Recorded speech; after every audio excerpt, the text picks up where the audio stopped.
Mekar mewangi bunga cempaka, sayang harumnya memukau sudah. Majlis bermula, tirai dibuka dengan alunan madah yang indah. Bismillahirrahmanirrahim, selaut kasih seuntai rasa. Yang dihormati Encik Muhammad Afiq bin Azizan selaku jemputan khas untuk program webinar kita pada hari ini. Yang disayangi Saudari Nabilah Huda, pengarah program webinar Kibat dalam pengajaran dan pembelajaran pendidikan seni visual di Sekolah Menengah, bersama Cikgu Afiq daripada SMK Bukit Kapar. Yang dihormati barisan para hadirin yang dikasihi sekalian. Tik kenanga indah disemat, gubahan diolah bawa berangkat. Bersama kita memohon rahmat, moga majlis mendapat berkat. Okey, bagi memberkati program webinar kita pada hari ini, marilah kita bersama-sama menadah tangan untuk membaca Ummul Kitab Al-Fatihah. Amin amin ya rabbal alamin. Majlis merakamkan setinggi-tinggi perhargaan dan terima kasih kepada para hadirin. Semoga majlis kita pada hari ini berjalan dengan lancar dan dilimpahi berkat. Sidang hadirin sekalian, tanpa melengahkan masa lagi, saya menyerahkan majlis ini kepada Cikgu Afiq iaitu kita punya ni lah panel untuk mengendalikan sesi webinar ini. Dengan ini dipersilakan. Bismillahirrahmanirrahim. Alhamdulillahirabbil alamin. Wassalatu wassalamu ala asyrafil anbiya wal mursalin wa ala alihi washabihi ajmain. Subhanaka la ilma lana illa ma 'allamtana innaka antal alimul hakim. Rabbi shrah li sadri wa yassir li amri wahlul 'uqdatam min lisani yafqahu qawli. Baik, alhamdulillah, setinggi-tinggi kesyukuran dirapatkan kehadrat Ilahi kerana dengan limpah kurnia dan inayahnya dapatlah kita bersama-sama untuk turut serta dalam webinar ini.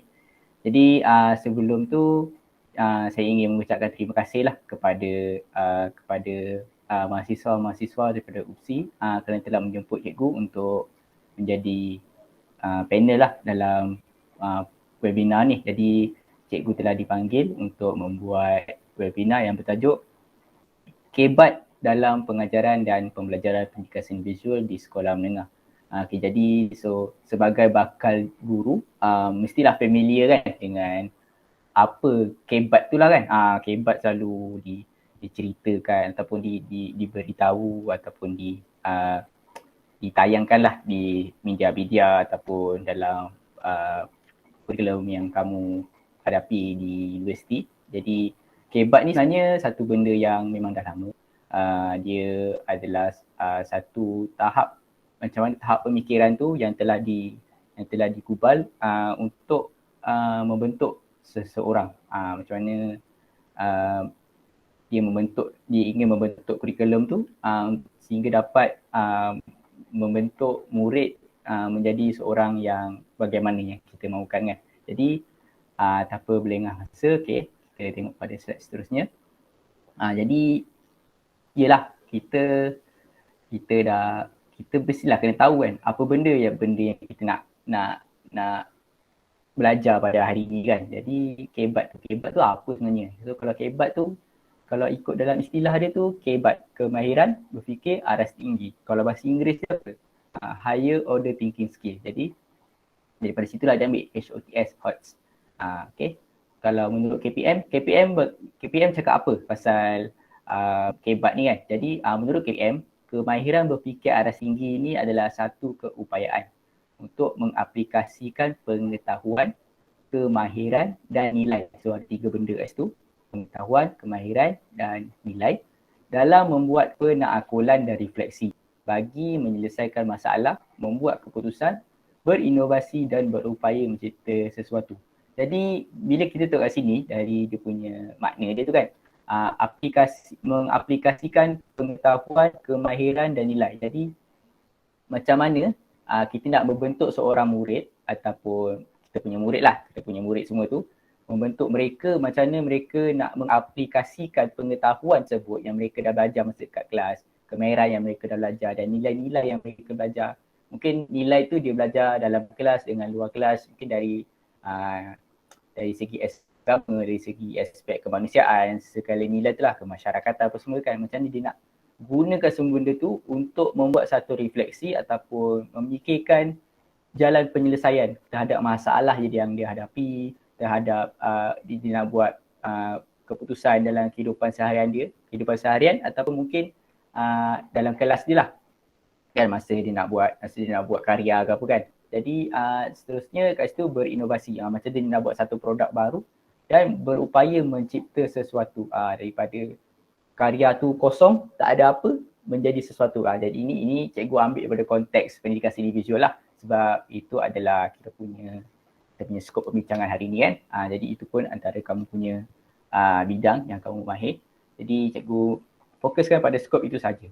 Tapi mungkin sebab sekarang ni kita dalam pendidikan kita perlu menerapkan STEAM lah, iaitu Science, Teknologi, Engineering, Arts dan juga Mathematics dalam pengajaran kita. Jadi tak kisahlah kita subjek apa, tapi STEAM tu perlu diterapkan. Dan sebenarnya kita baru tahun 2019, dia bukan STEAM saja, dia dah jadi stream. So R tu, dia tambah R kat situ, iaitu R tu adalah religion, agama. Jadi agama pun sebenarnya memainkan satu peranan yang penting lah dalam akademik, dalam mencari ilmu lah dalam bidang pendidikan ni.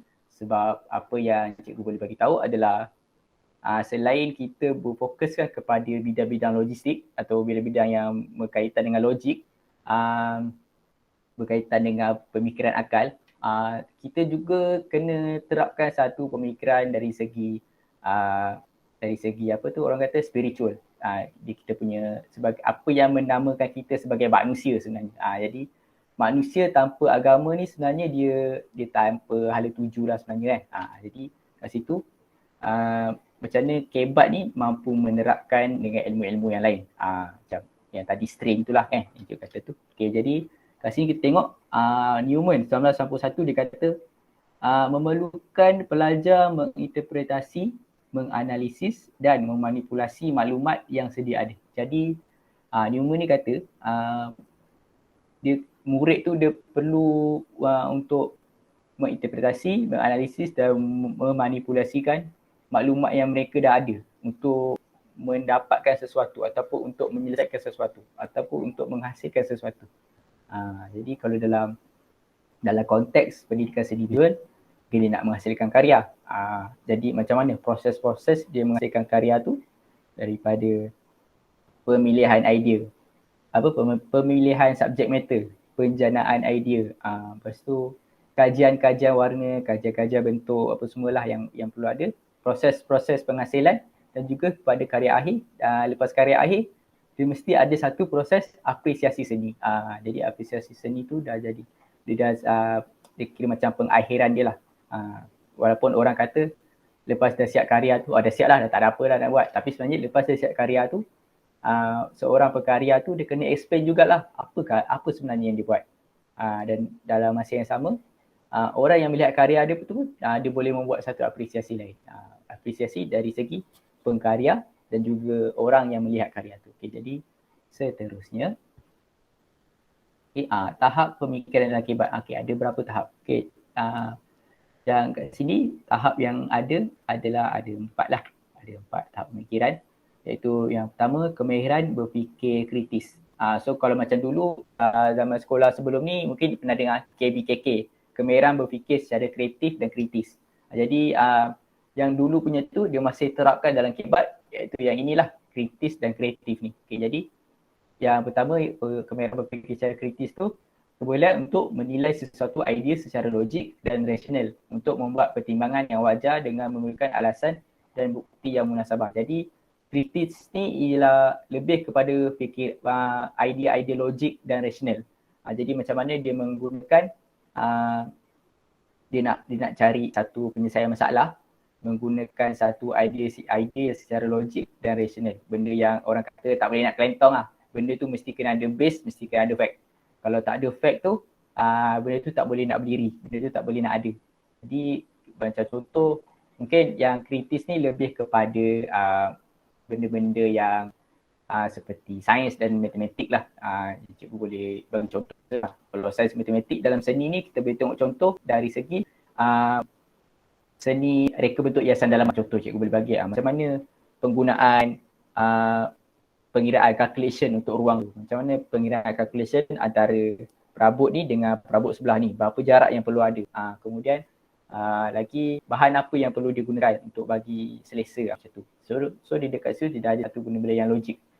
directional lah untuk macam mana dengan dalam pendidikan seni visual. Okay, seterusnya kemahiran berfikir secara kreatif, iaitu kemampuan untuk menghasilkan atau mencipta sesuatu yang baharu dan bernilai dengan menggunakan daya imajinasi secara asli serta berfikir tidak mengikut kelaziman. Okey, jadi kat sini cikgu boleh bagi contoh adalah macam tadi cikgu ambil tadi contoh yang reka bentuk hiasan dalaman. Macam mana dia nak hasilkan satu interior ataupun hiasan dalaman, mungkin rumah kan, hiasan dalaman rumah yang tidak mengikut kepada kebiasaan. Contohnya mungkin dalam ruang tamu tu, ruang tamu tu mesti macam ruang dia macam ada TV, ada kerusi. Mungkin dia nak buat satu idea yang beza lah. Mungkin dia nak buat dia punya level lantai tu ke bawah sikit ke ataupun naik ke, itu yang tarik imajinasi dia lah. Macam dia nak nampakkan mungkin tema pemilihan ruangan tu ke, ataupun lagi kat sini kita bagi contoh mungkin masa penghasilan karya craft lah. Macam mana dia nak buat satu craft yang mungkin luar daripada kebiasaan. Dia tak ikut kelaziman, luar daripada kotak lah orang kata kan. Mungkin dia punya ramik dia tu nak ambil bentuk yang berbeza, dia more kepada approach yang berbeza. Contohlah kan. Okay. Seterusnya, yang ketiga adalah kemahiran menakul. Kemahiran menakul ni, dia keupayaan individu membuat pertimbangan dan penilaian secara logik dan rasional. Dia macam kritis tadi, tapi yang ni dia lebih kepada membuat pertimbangan lah. Dia buat penilaian secara logik dan rasional. Benda ni boleh jadi ke tak? Benda ni bila buat, apa kesan dia? Apa benda yang akan terjadi bila kita menghasilkan sesuatu berdasarkan kaedah yang kita buat ni? Dia macam tu, dia fikir ke depan. Bukan saja fikir masa nak buat, tapi dia fikir lepas dah siap nanti. Macam mana kan? Okay, yang terakhir kat sini dia bagi tahu strategi berfikir. Okay, maksud dia cara berfikir yang berstruktur dan fokus untuk menyelesaikan masalah. Macam tadi tu yang menakul tu, dia macam ada step by step kan. Jadi strategi berfikir dia tu dia ada step by step lah. So step pertama nak kena buat apa, step kedua nak buat apa, step ketiga nak kena buat apa, step keempat nak kena buat apa, sampai step penghabisan terakhir. Kalau mungkin murid yang beyond sikit, ataupun kita nak bagi dia ilmu yang beyond sikit, mungkin kita boleh bagi idea kita kat situ. Mungkin lepas dah siap karya tu, mungkin bagi dia dah habis lah kan, tapi apa langkah strategi kamu yang seterusnya untuk mendapatkan karya tu lagi berada di tingkat lagi tinggi. Macam tu lah contohnya kan.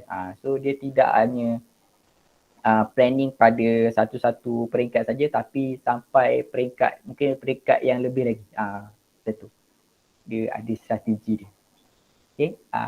Seterusnya contoh gambar ni lah, macam ni lah kan. So bila seorang tu dapat menerapkan yang tahap tadi semua tu, dia macam ni lah. Ilmu-ilmu tu dia macam dia boleh kaitkan antara satu sama lain lah. Okay. Ilmu engineering, ilmu macam mana dia nak analisis apa semua, calculation apa semua kan. Mencari idea, komunikasi apa semua dia boleh terapkan lah dalam kehidupan seharian dia. Bukan saja dalam akademik, tapi dalam yang pentingnya kat sini supaya dia menjadi seorang manusia yang berguna lah. Bukan saja pada diri sendiri, tapi pada keluarga dia, kepada sekolah dia, pada masyarakat dia, pada negara dia. Okay, seterusnya. Okay, elemen utama dalam melaksanakan kebat. Jadi kat sini cikgu terapkan pada 3 perkara lah. So dalam kebat ni, kita kena tengok pada kurikulum, pedagogi dan pentaksiran. Okay. Kurikulum ni kita tengoklah pada kaedah pengajaran yang digunakan. Jadi selalunya kat sini dia, yang ni selalunya macam mana kementerian dah strukturkan lah untuk kita buat macam mana kita nak buat satu pengajaran pendidikan seni visual di dalam kelas. Mungkin kita tengok pada RPT yang telah dirancang oleh pihak sekolah, macam mana kita nak buat. Itu nanti kita kena bincang lah macam dengan guru-guru yang lain kan. Okay, seterusnya pedagogi. Pedagogi ni kita ada 3 aspek lah kat sini yang kita terapkan, iaitu aspek kognitif, aspek efektif dan juga aspek psikomotor. Jadi selalu benda ni kita kena ambil berat, especially semasa kita nak merancang kita punya rancangan pengajaran harian ataupun RPH. Jadi kita tengok kat situ ada kognitif, di mana ini lebih kepada maksudnya ilmu yang dia boleh dapat lah, yang dia boleh simpan, yang dia boleh hafal dan dia boleh faham dalam minda dia. Okay, seterusnya efektif. Efektif ni lebih kepada nilai dan juga nilai murni dan juga macam moral lah kat situ macam mana dia menilai sesuatu perkara. Dari situlah adakah dia dapat menilai benda ni okey ke tak. Itulah contohnya. Secara ringkas yang cikgu boleh bagilah. Okay. Seterusnya psikomotor. Psikomotor ni dia lebih kepada badan lah. Macam mana pergerakan, mungkin hand to eye coordination dia ke, macam mana aktiviti yang kita menerapkan dalam pengajaran kita tu boleh meningkatkan psikomotor murid tersebut. Okay. Seterusnya pentaksiran. Pentaksiran kaedah pentaksiran yang dilaksanakan oleh guru terhadap hasil karya murid. Jadi macam mana apa band yang kita nak buat yang kita dah tetapkan untuk kita mentaksir kebolehan murid-murid kita. Jadi mungkin ada setengah murid tu contohnya kita dah tetapkan pada band yang rendah lah kan, dalam band 3 macam tu kan. Tapi bila kita tengok karya dia boleh melakukan sehingga mungkin band 4. Dia naik satu band macam tu kan. Jadi kat situ kita boleh mungkin pada masa akan datang kalau kita rancang untuk buat satu aktiviti berkumpulan kan. Jadi mungkin kita boleh buat aktiviti pairing di mana yang murid yang lemah sikit ni dia boleh kita boleh pairingkan dia dengan murid yang lebih perform lah tadi kan. Jadi di situ dia boleh belajar antara satu sama lain. Jadi mungkin sebenarnya kadang-kadang tu pun daripada pentaksiran yang kita buat tu mungkin dalam topik tu saja yang kita nampak kan. Mungkin murid yang lemah tadi tu dia hebat dalam topik lain. Mungkin yang murid yang hebat tadi kita nampak yang perform tu mungkin dia lemah dalam topik lain. Jadi mungkin mereka boleh pairing dan belajar antara satu sama dengan lainnya. Okay. Jadi dapat membantu meningkatkan, macam ada satu persaingan yang sihat lah yang kita cuba nak terapkan dalam pendidikan, dalam environment sekolah. Jadi itu antara salah satu tugas cikgu lah sebenarnya kan.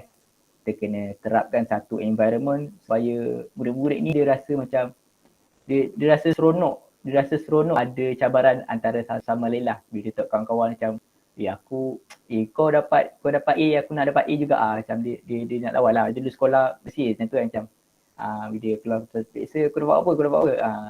Kita dapat matematik dapat A apa semua. Macam tu lah kita kena create that environment for our student lah, for our people. Okay. Seterusnya kita nak tengok pada tahap pemikiran dalam kebat yang ni menurut kepada taksonomi Bloom tu lah. Okay, jadi dia ada 6 peringkat, iaitu paling rendah mengingat, memahami, mengaplikasi, menganalisis, menilai dan mencipta. Okay, cikgu akan terangkan satu persatu. Okay, yang pertama mengingat. Mengingat semula maklumat, fakta atau konsep. Jadi dia lebih daripada hafal je lah. Macam contoh kita hafal Quran ni. Dulu kalau hafal Quran mesti kita hafal je. Kita tak tahu maksud dia pun. Kita tak faham pun dalam tu dia cerita pasal apa. Contoh dulu mesti belajar surah Al-Ikhlas kan. Surah Al-Ikhlas pendek, senang nak baca. Dalam solat senang nak baca kan. Contoh qul huwallahu ahad, Allahu samad, lam yalid wa lam yulad wa lam yakul lahu kufuwan ahad. Tapi itu dia sebab kita ingat je, kita tak faham maksud dia. Jadi kita tengok pada peringkat seterusnya iaitu memahami. Mengingat semula maklumat dan boleh menjelaskan idea dan konsep. Jadi kat sini dia lebih kepada yang tadi tu dia ingat saja konsep tu, tapi yang ni dia ingat dan dia faham, dia boleh explain. Jadi kat sini yang contoh cikgu boleh bagi adalah mungkin yang ingat tadi tu dia ingat pasal minimalism tu apa. Minimalism tu dia punya konsep dia adalah less is more. Dia ingat tu je less is more. Tapi dia nak kalau masa cikgu minta terangkan, dia tak boleh terangkan. Less is more tu apa? Dia mungkin kebel sikit lah. Mungkin apa benda less is more tu dia tak tahu. Tapi ada kalau bila dia sampai pada tahap memahami tu, jadi dia boleh terangkan lah. Dia boleh explain balik less is more tu apa menggunakan bahasa dia sendiri, apa yang dia faham. Jadi contohnya mungkin dia akan bagi tahu less is more ni adalah satu konsep di mana kita membuang perkara-perkara yang tidak perlu di dalam sebuah karya atau sebuah reka bentuk. Contoh dia bagi penerangan macam tu. Itu pun kita boleh terima lah. Contoh dalam konsep minimalism tu lah. Okay, seterusnya bila dia dah faham, kalau dia boleh pergi ke peringkat seterusnya, peringkat itu adalah mengaplikasi. Di mana menggunakan pengetahuan, kemahiran dan nilai dalam situasi berlainan untuk melaksanakan sesuatu perkara. Jadi setiap benda yang dia ingat dan dia faham, dia boleh aplikasikan terhadap situasi yang berbeza-beza lah. Jadi dia macam ada setengah ilmu tu kita tak boleh letak dalam situasi ni. Ada setengah ilmu kita tak boleh guna untuk perkara seperti ni. Macam contoh mungkin macam yang cikgu boleh terangkan kat sini adalah ilmu, mungkin ada serta ilmu tu dia tak sesuai dalam pendidikan seni visual. Yang itulah contohnya kan. Jadi dan macam mana benda-benda yang dia dah ingat dan benda-benda yang dia dah faham dulu, ilmu-ilmu yang dia dah ingat dan faham tu, dia apply dalam macam mana dia nak membuat karya tu. Contoh mungkin teknik sapuan berus. Macam mana teknik sapuan berus yang betul, mungkin dia dah ingat, dia dah faham dan dia boleh apply dalam penghasilan karya dia. Contoh kat situ. Okay, seterusnya yang keempat, menganalisis. Iaitu mencerahkinkan maklumat kepada bahagian kecil untuk memahami dengan lebih mendalam serta hubung kait antara bahagian berkenaan. Jadi contoh macam tadi tu, sapuan berus tu, macam mana dia lepas dia dah buat sapuan berus tu, macam mana dia boleh analisis sapuan berus yang ni lebih sesuai digunakan untuk menghasilkan efek yang macam ni. Kalau buat sapuan berus yang macam ni, dia lebih sesuai untuk menghasilkan kesan-kesan yang macam ni pula pada karya. Macam tu contoh. Dia dapat membuat satu analisis dan dia dapat memberikan sebab ada satu hubung kait lah. Something like cause and effect lah kan. Macam mana benda tu boleh terjadi disebabkan apa. Contoh. Seterusnya kalau dia dah faham menganalisis ni, insyaAllah dia boleh faham menilai ni lah. Macam mana dia boleh membuat pertimbangan dan keputusan menggunakan pengetahuan, pengalaman, kemahiran dan nilai serta memberi justifikasi. Okay, contoh masa dia buat karya tadi tu, dia nak buat karya impasto lah kan, kena buat karya catatan impasto. Gunakan teknik impasto.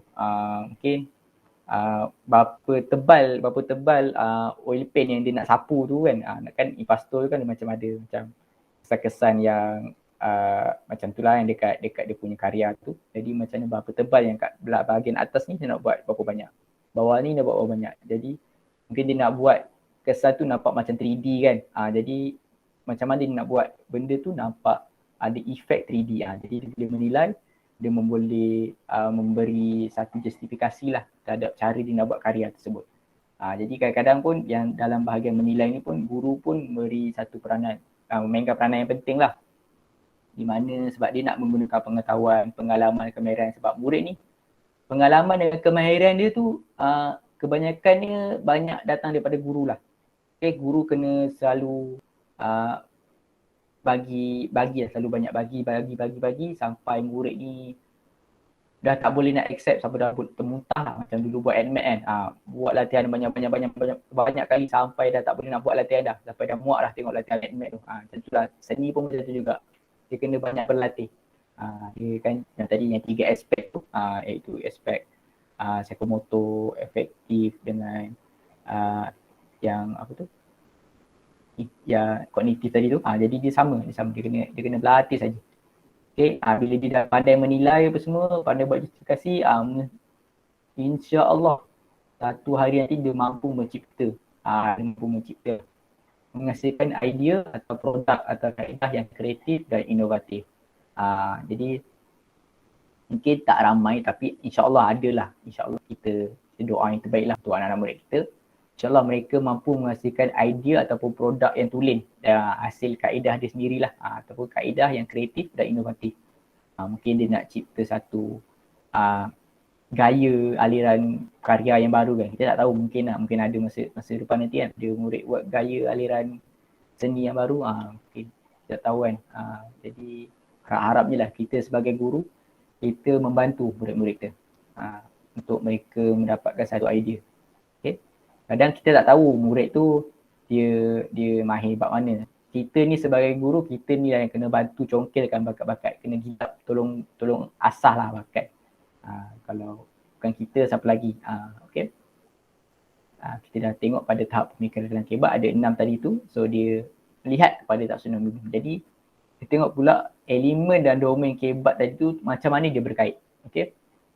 Asas berfikir tadi yang masa mula-mula tu, dia punya asas dia kena ada pengetahuan lah, pengetahuan, kemahiran, nilai dan sikap, kemahiran berfikir secara kritis dan kreatif, mampu membuat penakalan dan refleksi. Dan ni yang tadi tu yang dalam maksud kebat tu lah. So yang maksud kebat tu dia kira macam dah asas je lah. Jadi komponen berfikir, macam dia nak berkait dalam komponen berfikir aras tinggi tadi tu, yang ni lah, mencipta, menilai, menganalisis, mengaplikasi, memahami dan mengingat tu. Jadi macam mana komponen ni, 6 komponen tadi tu yang taksonomi belum tu, kita nak masukkan dalam hasil pembelajaran.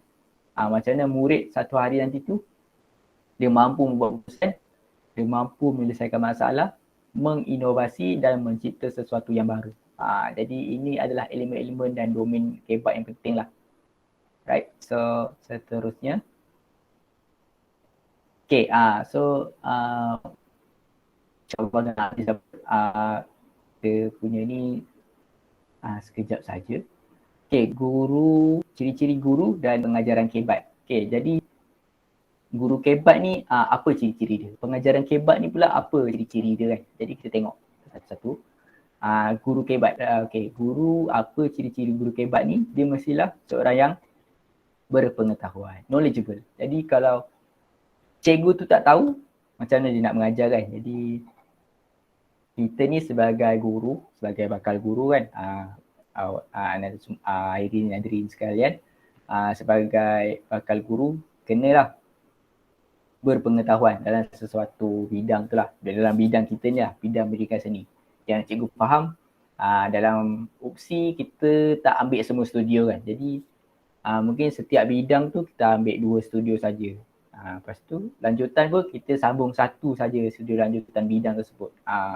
Mungkin apa yang kita belajar dekat universiti tu kita tak dapat nak ambil semua. Tapi kita kena, tak nak by hook or by crook, kita kena ambil inisiatif kita sendiri, kita kena belajar. Jadi sumber yang kita boleh refer adalah paling penting di SKP, buku teks. 2 benda ni paling penting lah, kita kena mahir. Kita kena mahir, kita tengok, kita buka lah buku teks kan. Buku teks, tingkatan 1 ajar apa? Tingkatan 1 ajar pasal elemen dan prinsip. Tingkatan 2 dah masuk kepada, dah masuk lah lukisan tu semua kan. Dah masuk pada benda-benda yang asas tu dulu. Macam sejarah sikit-sikit, macam mana nak menerapkan elemen dan prinsip design yang kita belajar pasal tingkatan 1 dalam yang tadi tu lah, yang dalam setiap bidang yang kita belajar tu. Ada bidang reka bentuk, ada bidang seni halus, ada bidang seni craft, ada bidang grafik yang belakang sekali tu kan, macam seni, macam logo apa semua tu kan. Jadi macam mana kita sebagai guru, kita kena tahu semua knowledge tu. Jadi kena banyak refer buku teks dan mungkin belajar sendirilah, kita belajar sendiri untuk penambahan ilmu tu. Seterusnya kreatif. Kreatif ni yang cikgu boleh bagi tips adalah kita perlu explore banyak. Kita explore especially on new technology lah. Macam mana penggunaan teknologi baru, macam mana kaedah-kaedah pengajaran yang kreatif, yang mampu memberi satu nafas barulah dalam pendidikan, especially dalam pendidikan seni visual. Bila mana orang kata kalau belajar pendidikan seni ni alah setakat melukis je, tak ada buat apa pun. Salah. Sebenarnya pendidikan seni ni membantu kita untuk menjadi seorang yang kreatif. Okay. Seterusnya, berkemahiran.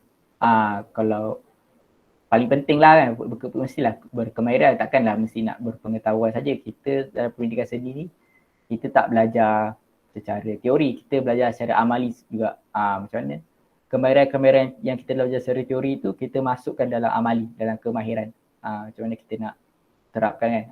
Macam mana yang tadi stream tu kan, macam mana matematik dalam seni. Matematik dalam seni macam mungkin kita boleh tengok saiz bila kita buat karya macam seramik, ataupun kita buat seramik lain, nak buat pasu kan.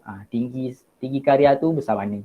Ataupun kalau dah reka bentuk hiasan dalaman, pembacaan pembaris skala macam mana. Jadi itu satu kemahiran matematik lah.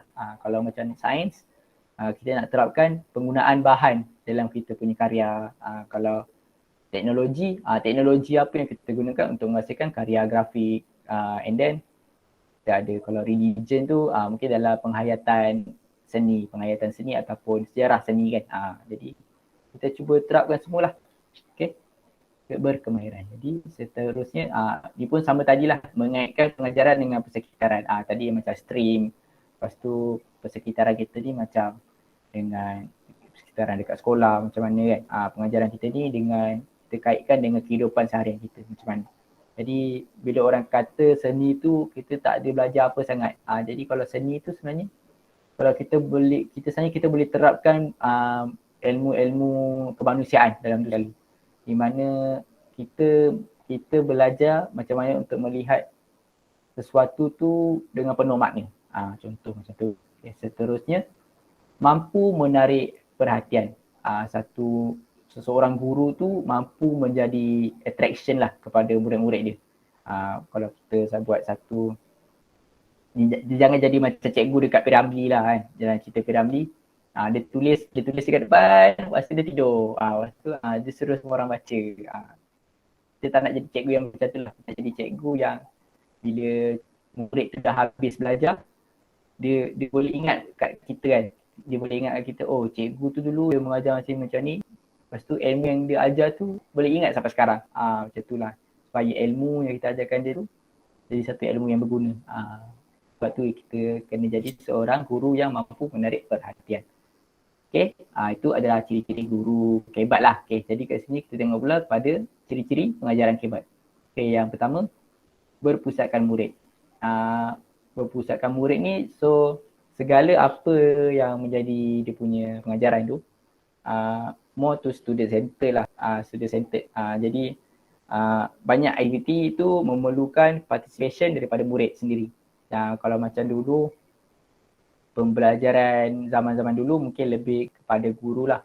Sebab yelah zaman dulu pun banyak murid yang tak ada kemahiran apa semua, jadi guru memang terpaksa membuat satu pengajaran berpusatkan kepada guru saja. Tapi bila sekarang ni murid-murid pun dah banyak expose pada perkara-perkara lain, jadi dia ni lah.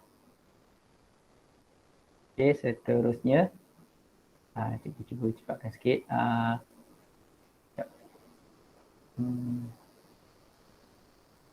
Untuk pelajar ikut rendah, macam mana kita nak terapkan kaedah pengajaran kebat ni. Macam mana nak yakinkan pelajar tu yang dia pun mampu berfikir sama dengan kawan-kawan yang lain. Okey, jadi untuk pelajar yang IQ rendah, guru sebenarnya kena ambil masa sikit lah dengan mereka.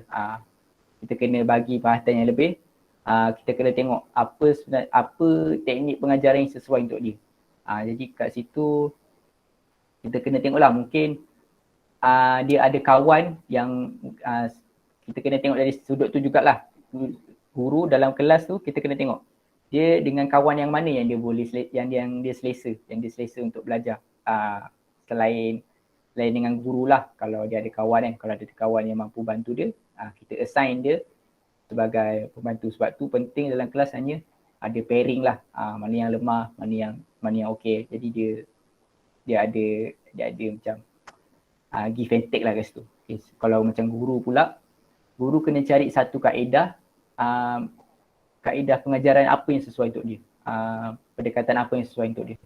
Mungkin dia lebih suka kepada penggunaan gambar, jadi kita buat bahan bantu mengajar yang menggunakan gambar apa semua kan. Okay, harap dapat membantu lah, harap menjawab lah soalan tu. Okay, untuk pengajaran kebat yang tadi tu berpusatkan murid, okay, sudah.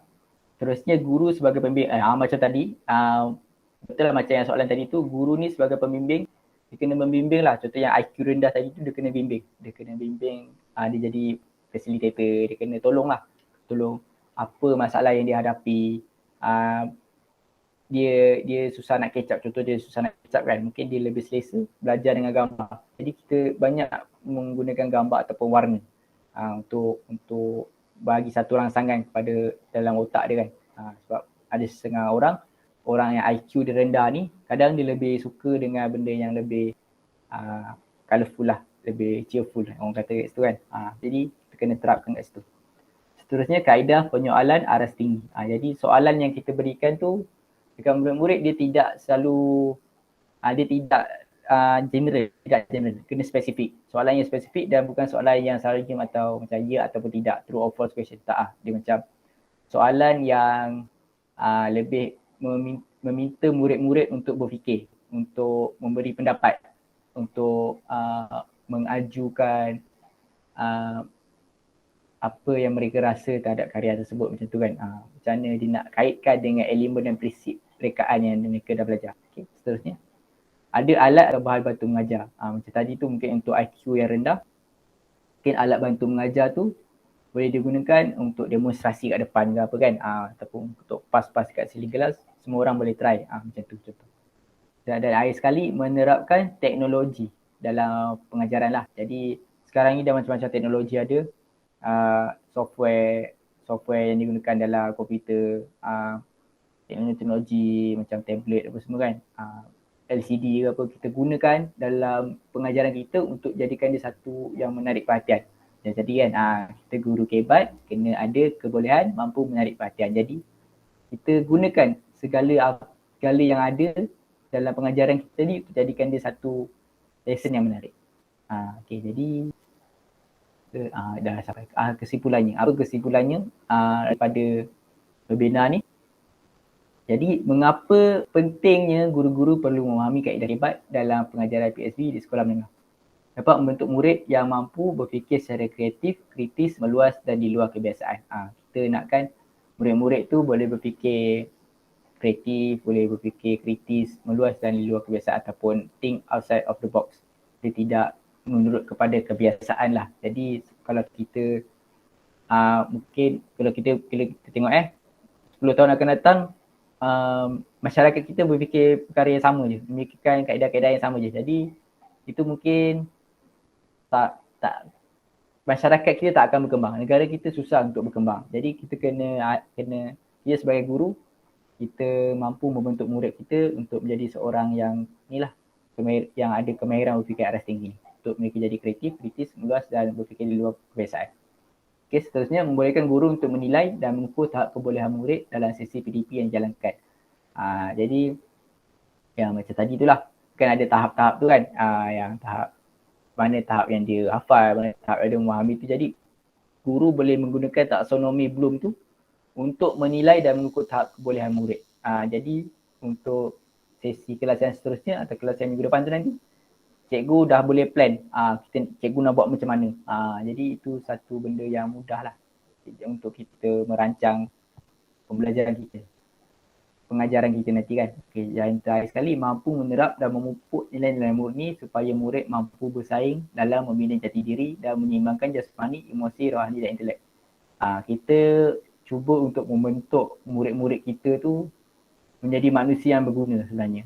Jadi kebat ni membantulah untuk melahirkan murid yang seimbang jasmani, emosi, rohani dan intelek, di samping dia bersaing lah dalam membentuk diri. Okay.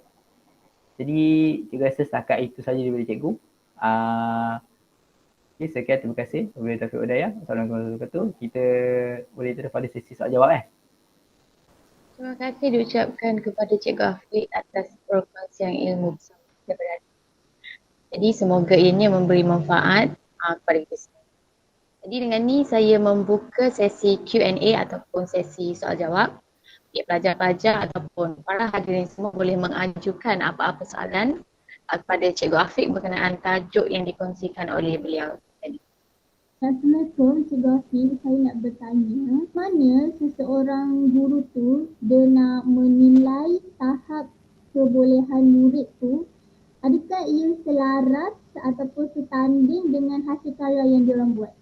Bila kita nak menilai kita punya murid tu kan, jadi kita bukan tengok kepada karya akhir saja.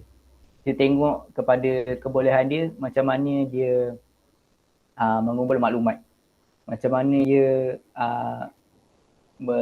memilih konsep, dan macam mana daripada konsep yang dia pilih dia tu, kan tadi dah buat dia mengumpulkan maklumat, macam mana dia cari maklumat lagi berdasarkan konsep dia tu, dan macam mana dia mencari idea, dia mengolah idea, dan macam mana dia menghasilkan karya dia tu, proses-proses. Jadi guru tu, kita sebagai guru, kita boleh menilai murid bukan saja terhadap kebolehan dia menghasilkan karya, tapi kebolehan dia mencari maklumat dan mengembangkan idea tersebut. Jadi sebab ada setengah murid, dia lebih kepada dia lebih mahir dalam mencari maklumat. Mungkin dia kurang sikit bahagian-bahagian skill-skill yang macam kemahiran-kemahiran lain lah. Macam nak melukis ke apa, nak mewarna ke apa kan. Mungkin dia bab cari maklumat dia okey, bab nak warna tu susah sikit. Jadi kita sebagai guru, kita tahulah bagaimana kita boleh bagi markah kat dia, bagaimana yang kita rasa yang ni mungkin kita bagi dia rendah sikit, tapi kita bimbing dia sekali dan macam mana karya yang dia hasilkan tu dapat jadi setanding lah, yang macam orang kata tadi kan, macam mana dia boleh jadi satu karya yang lebih bagus lah.